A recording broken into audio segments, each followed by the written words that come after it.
पहले दो सवाल तो तबाही कर इसका जवाब देंगे, लेकिन मुझे पहले आप बताइएगा, आप कोई जिम्मेवारी लेने को तैयार खुश क्यों नहीं है ये तमाम जो घड़मस मचा हुआ? पहले मैं छोटी सी बात कर लूं, जो डॉक्टर साहबा ने कहा है, गुजारिश ये है कि मैनेज करने के लिए तमाम तर कोशिशें हुकूमत ने की हैं। आपके सीनियर लीडर्स को हेलीकॉप्टर तक फराम किया गया है, जेल तक जाए गए, 4 चक्कर लगवाए गए हैं, मुलाकातें करवाई गई हैं, मुख्तलिफ ऑप्शन आपके सामने रखी गई हैं ताकि खुश असलूबी से ये मैनेज हो। हम सोए नहीं रहे, ठीक है जी, पूरी कोशिश। और आखिरी कोशिश जो मैंने हेलीकॉप्टर की बात की है, वो मैसेज लेके दोबारा आपके जुलूस जब अभी हसन अब्दाल के पास था तो दोबारा वहाँ तक आपके लीडर्स को पहुँचाया है कि ताकि इसको खुश असलूबी से तय करें। आप लोग नहीं माने, एक अलग बात है। और दूसरी बात, आगे जब वो कह रहे हैं कि मान गई थी इनकी क़यादत, वो संजानी वाला उसके बाद अंदर की लड़ाई फिर इनको यहाँ पे लेके आए, अंदर की लड़ाई, उसमें हमारा कोई हाथ नहीं। और दूसरी बात ये कि आप खुश क्यों नहीं? जो आपने कहा ना ठंडा करना, वो ठंडा क्या करते हैं? यहाँ डी चौक या एक्सप्रेस चौक आने तक 5 बंदे आप मार के आए थे इस क्राउड को। आप पुरअमन सियासी एहतजाज कहेंगे? ना पुरअमन है, ना सियासी है, और ना कोई एहतजाज है। तो अजीब टाइप माहौल था, आप सब ने देखा है। अब मैं आ जाता हूँ आपके सवाल के ऊपर।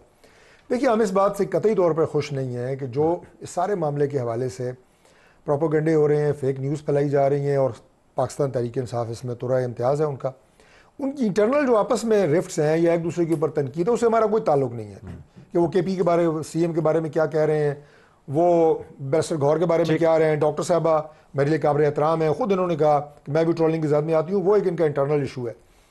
लेकिन जो आपने बात की ना, ये मॉनिटरी बेनिफिट की, असल बात वो है। और वो मॉनिटरी बेनिफिट, उसकी मिसाल अभी मैं एक प्रोग्राम में दे के आया हूँ, यहाँ पे भी मैं रिपीट कर देता हूँ कि वो एक मुहावरा है कि आप अपने 1 पाव गोश्त के लिए, इंटरेस्ट आपका 1 पाव गोश्त हो और आप दूसरे की भैंस ज़बह कर दें। मतलब वो एक इतना लार्जर एक चीज़ है, उसमें आपका इंटरेस्ट 1% है, लेकिन आपने उसको, मैं स्टेट की बात कर रहा हूँ कि स्टेट को आपने नुकसान पहुँचा दिया पैसे कमाने के लिए।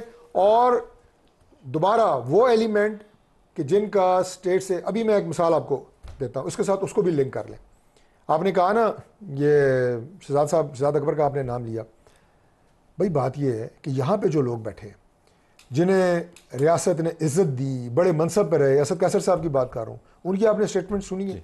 उसके ऊपर फिर जब चीज़ें पार्टी की पॉलिसी नेगेटिव तो रुख लेती हैं, तो वो, और हकाइक से भी उसका कोई ताल्लुक नहीं है। मैं फैक्ट से आपको बात कर सकता हूँ। ठीक, इसमें कितना मुश्किल है आपके लिए, क्विकली शबीर, अगर आप इसके ऊपर वाइंड अप कर पाएं कि आप रिपोर्ट करें एक ऐसे माहौल में जिसके अंदर भांत भांत की जुबान बोली जा रही है। सो वो रिपोर्ट जब आप करते हैं तो उसका कोई असर होता है कि जी असल में हकायक ये हैं, या वो बिल्कुल बह जाती है इस झूठ के तूफान में? देखें, PTI की जो इंटरनल पॉलिटिक्स है, इसमें जहां इनका सोशल मीडिया और जो इनके पार्टी लीडर्स जो बयानात देते हैं वो अपनी जगह है, लेकिन हम जो ऑब्जर्व करें, हम समझते हैं कि इमरान खान खुद भी इसके जिम्मेदार हैं। इसकी वजह यह है, एक तो जो उनके लोग मिलने जाते हैं, उसमें उनके पार्टी के लोग हैं, फैमिली के लोग हैं, वकला हैं, वो अलग अलग कहानियां लेकर जाते हैं वहाँ। और इमरान खान जब मीडिया से इंटरेक्शन करता है तो उन्हीं इंफॉर्मेशन की बेसिस पे वो अपना पॉइंट ऑफ व्यू देते हैं। इसकी रिसेंट एक मिसाल है, परसों जब बैरिस्टर गौहर खान और सलमान अकरम राजा वो गए तो उन्होंने उनको ब्रीफ किया। ब्रीफिंग के बाद उन्होंने हमसे इंटरेक्शन किया तो उन्होंने कहा जी ये बहुत ज़्यादती हो गई है और जो भी हुआ है हमारे लोगों को शहीद किया गया वगैरह वगैरह। उसके बाद दूसरे दिन अलीमा खान, तीनों बहनें वो मिली हैं, उसके बाद उनका डिफरेंट पॉइंट ऑफ व्यू, ठीक है। बल्कि उन्होंने यहाँ तक कहा कि जो बैरिस्टर गौहर खान है उनको पता ही नहीं है चीज़ों का, ठीक, या वो वहाँ मौजूद नहीं थे। यानी इमरान खान के पास जो भी लोग जाते हैं, एक तो वो उस इंफॉर्मेशन में गड़बड़ होती है, वो अलग अलग उनको ब्रीफ करते हैं। तो दूसरा ये कि जो 24 नवंबर का एहतजाज है, जो उन्होंने कहा कि बुशरा बीबी को उन्होंने सारा टास्क दे दिया था, आपको मैं बताऊं कि बुशरा बीबी और इमरान खान की आखिरी मुलाकात 8 नवंबर को हुई है, ठीक, और इमरान खान ने एहतजाज का ऐलान 14 नवंबर को किया है। लेकिन उस दौरान बुशरा जो है वो ऐसे बात कर रही थी जिस तरह वो लाइव कॉल पर उनके साथ मौजूद है। हिदायत उनसे हमने पूछा है कि बुशरा बीबी इजलास अटेंड कर रही हैं पार्टी के, तो आपने तो कहा था ये सियासत में नहीं आएगी, तो उन्होंने कहा कि नहीं, उनको मैंने कुछ हिदायत दी है, वो पार्टी तक पहुंचा। I have to leave it, unfortunately time is up. लेकिन ये हम आपको बता दें कि बहुत मरतबा ऐसा होता है कि जो आप गिरहें हाथों से लगाते हैं दूसरों के गिर्द, वो आपके गले के गिर्द पड़ जाती हैं, फिर आपके दांतों से भी नहीं खुलती है। तो सोशल मीडिया को आपने लॉन्च तो कर दिया, लेकिन अब वबाल जान बना हुआ है सियासी जमातों के लिए तीनों मेहमानों का शुक्रिया। ज़रा इकॉनमी की बात कर लें। मईशत की बात कर लेते हैं। पाकिस्तान की मईशत बुनियादी मसला रहा है, अभी भी है, लेकिन कुछ इशारे अच्छे आपको नज़र आ रहे हैं। हमारे पास ज़ुबैर मोतीवाला साहब मौजूद हैं, चेयरमैन है बिजनेस ग्रुप और मईशत की तमाम जहतों को बहुत अच्छे तरीके से समझते हैं। उनसे पूछते हैं कि मौजूदा सूरत हाल को वो कैसे देते हैं। जी ज़ुबैर साहब, बहुत शुक्रिया। ये फरमाइएगा कि अभी जो इशारे आपको नज़र आ रहे हैं, जो ट्रेंड्स नज़र आ रहे हैं, उसको जब आप देखते हैं तो आपको क्या लगता है कि मईशत में क्या हो रहा है? देखिए, as a common Pakistani I feel के जो अभी जो जो आपके जो पैरामीटर्स नजर आ रहे हैं, स्टॉक एक्सचेंज ने मतलब सारी नफसियाती हदूद पार कर लिए हैं। आपका इंपोर्ट बिल कम हो रहा है, एक्सपोर्ट कदरे बढ़ रहा है थोड़ा बहुत, और आपका डॉलर 1.5 साल से मुस्तहकम है। फिर आपकी इंटरेस्ट रेट्स कम हो रहे हैं, तो मतलब एक और हमारा ट्रेड इम्बेलेंस भी कम हो रहा है। Current account deficit, trade account deficit भी कंट्रोल में है। तो ऑल दीज थिंग्स, और हमने रियल सेंस में पहली दफा 1.9 बिलियन का एक डेट रिटायर किया है। ऑल दीज थिंग्स मतलब अगर आप ओवरऑल देखें तो सारी चीजें बहुत अच्छी लगती हैं, बहुत अच्छी लगती हैं। लेकिन आप वैसे देखें जो इंडस्ट्री और लोकल इंडस्ट्री है, they are not in very good shape, इसलिए कि उनके जो मामलात हैं वो कुछ और हैं। और ये जो आपको जो नजर आ रहा है, ये देखें, अगर आप एक्सपोर्ट की बात करते हैं तो एग्रो बेस्ड प्रोडक्ट्स का एक्सपोर्ट बढ़ा है, विच doesn't need utilities, which doesn't need loans from the banks. उनका जो एक्सपोर्ट 5 बिलियन से 37% बढ़ के 8.2 बिलियन हो गया। तो उसको अगर आप उसके अंदर जब हम शामिल करते हैं तो पिक्चर अच्छी नजर आती है। उसके अगेंस्ट में अगर आप देखें कि एम्प्लॉयमेंट का जो इंजन है टेक्सटाइल, उसके अंदर जो है ना बतदरीज 3-4 सालों के अंदर कोई $3 बिलियन की कमी हुई है। वी टच 19.2, आज हम 16-16.5 बिलियन पे हैं।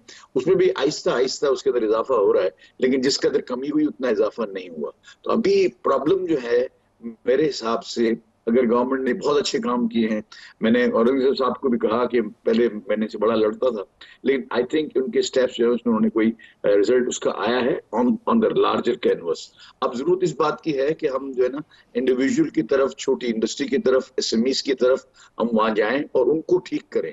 इस वक्त गैस की प्राइसेस और इलेक्ट्रिसिटी की प्राइसेस की वजह से बहुत सारी इंडस्ट्रियां छोटी जो है वो बंद हो गई। ये जितनी आपको नजर आ रहा है export, it is because large scale industry, और लार्ज स्केल इंडस्ट्री जो कि एक्सपोर्ट में है, बायोमास में चले गए हैं, कुछ जो है ना वो वुड पे आ गए हैं, कुछ और उन्होंने तरीके कर लिए, सोलर बहुत ज्यादा लगा लिया जिनके पास पैसे हैं, उसकी वजह से थोड़ी उनकी कॉस्ट कंट्रोल में है, तो they are able to export. बाकी जो छोटा आदमी है जो लोकल को कैटर करता है या स्पेशलाइज एक्सपोर्ट्स करता है, उसके पास अभी भी बड़ी तकलीफ है। I think that government is slowly and gradually, क्योंकि अभी मेरी बात हुई थी, उन्होंने कहा था कि गैस की प्राइसेस की वो डिस्कस कर रहे हैं, और एक बड़ा जो बड़ा एक चल रहा था कि वो बड़ा बुरा था जो किसी ने फ्लोट किया था, आईएमएफ के साथ कोई एग्रीमेंट हुआ है कि 31 दिसंबर को कैप्टिव पावर प्लांट से गैस बंद कर देंगे। उससे बड़ी अनसर्टेनिटी आई थी और हमने सारी सब जगह अप्रोचेस किए हैं।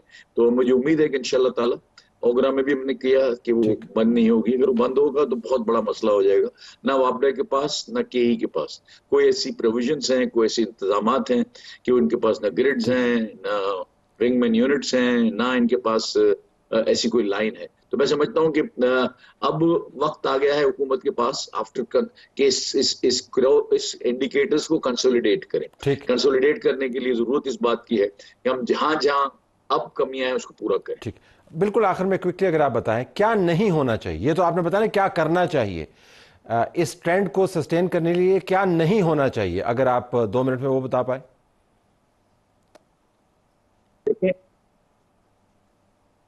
देखिए बात ये तलत साहब कि नहीं तो बहुत सारी चीजें करनी चाहिए। हमें पॉलिटिकल इंस्टेबिलिटी नहीं लानी चाहिए, हमें जो है ना इलेक्ट्रिसिटी को के प्राइस को नहीं बढ़ाना चाहिए, हमें गैस की प्राइसेस को कंट्रोल करना चाहिए, उन्हें नहीं बढ़ने देना चाहिए।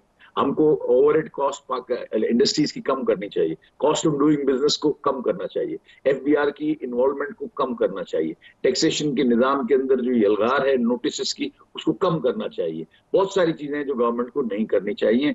सर फहरिस्त जो आजकल जो मामलात हैं वो यही हैं कि हम जो टैक्सेशन पॉलिसीज की जो है ना बहुत ज्यादा अग्रेसिव पॉलिसीज हैं उसको टैक्स फ्रेंडली बनाना चाहिए, बिजनेस कम्युनिटी के लिए उनको रूम देना चाहिए। ये मैं समझता हूँ कि बहुत जरूरी है। आपने लिमिट दिया, बहुत शुक्रिया। आपने हमें बताया नाज़रीन कि क्या होना चाहिए और क्या नहीं होना चाहिए। इजाज़त चाहते हैं, अल्लाह हाफिज़।